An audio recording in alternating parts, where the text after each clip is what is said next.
क्या है हुकूमत की कॉमन चार्जर पॉलिसी? क्या अब तमाम इलेक्ट्रॉनिक डिवाइसेस का होगा एक ही चार्जर? क्या है आखिर one nation one charger strategy? जानिए इस रिपोर्ट में। अब आपको अपने लैपटॉप, स्मार्टफोन और टैबलेट के लिए अपने मुख्तलिफ चार्जर को अलग करने की जरूरत नहीं होगी या इन्हें अपने साथ लाना याद रखना जरूरी नहीं। हुकूमत मोबाइल फोन्स और दीगर पोर्टेबल इलेक्ट्रॉनिक डिवाइसेस के लिए यूनिवर्सल चार्जर्स के इस्तेमाल की तलाश के लिए माहिरीन की कमेटी कायम कर रही है, जिसके बाद 2 माह में मुकम्मल रिपोर्ट पेश किए जाने की उम्मीद है। हुकूमत कॉमन चार्जर पॉलिसी नाफिज करने का मंसूबा बना रही है, जिसे वन नेशन वन चार्जर हिकमत अमली भी कहा जा रहा है। इस पॉलिसी के मुताबिक हम अपनी रोजमर्रा की जिंदगी में जो भी डिवाइसेस इस्तेमाल करते हैं, जैसे कि स्मार्टफोन, लैपटॉप, टैबलेट्स और दीगर पहनने के काबिल डिवाइसेस में मयारी या आलमगीरी चार्जर होगा। वन नेशन वन चार्जर हिकमत अमली को लागू करने से पहले हुकूमत ने हिंदुस्तानी मोबाइल इंडस्ट्री के तमाम बड़े स्टेक होल्डर्स के साथ एक मीटिंग की है। अगर इसे कामयाबी के साथ लागू किया जाता है तो इससे बड़े पैमाने पर ई वेस्ट के मसाइल को कम करने में मदद मिलेगी।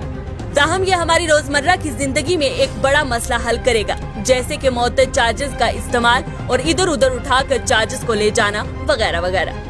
वाज़ेह रहे तजवीज़ को आगे बढ़ाने के लिए कायम किए गए माहिरीन के ग्रुपों को पावर की जरूरियात की बुनियाद पर इलेक्ट्रॉनिक डिवाइसेस को क्लब करने पर गौर करना चाहिए। लिहाजा लैपटॉप, स्मार्टफोन से अलग क्लास हो सकते हैं। चार्जिंग की रफ्तार को हम आहंग करते हैं और सार्फिन को चार्जर्स के साथ या इसके बगैर डिवाइसेस खरीदने की चॉइस देते हैं, जिससे लागत में कमी आती है।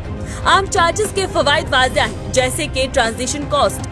असरात का नतीजा इन मुश्किलात की निशानदेही और इनसे निपटने में मदद करेगा, जो चार्जिंग के इख्तियारात को मुस्तहकम करने के नतीजे में पैदा हो सकती है, जिससे तकनीकी पेशरफ्त में रुकावट पैदा किए बगैर इफेक्टिव और एफिशिएंट तब्दीली की इजाजत दी जाएगी। एक चार्जर की पॉलिसी को भी बड़े पैमाने पर मकबूलियत हासिल होने की उम्मीद है। असल साजो सामान बनाने वाले से चार्जर और चार्जिंग कॉर्ड्स महंगे हो सकते हैं। लोकल सर्कल्स के सर्वे के मुताबिक 10 में से 9 सार्फिन चाहते हैं कि हुकूमत स्मार्टफोन्स और टैबलेट्स के लिए चार्जिंग केबल्स को मयारी बनाए। जून में यूरोपीय यूनियन के अहदेदारों ने कहा था कि उन्होंने एक आर्जी मुआहदे पर दस्तखत किए हैं, जिसके तहत 27 ममालिक के ब्लॉक में यकसा चार्जिंग कोड की जरूरत होगी, ताकि यूरोपीय यूनियन में फरोख्त होने वाली मसनूआत को ज्यादा पायदार बनाने और इलेक्ट्रॉनिक फजला को कम करने की वसी तर कोशिश की जा सके।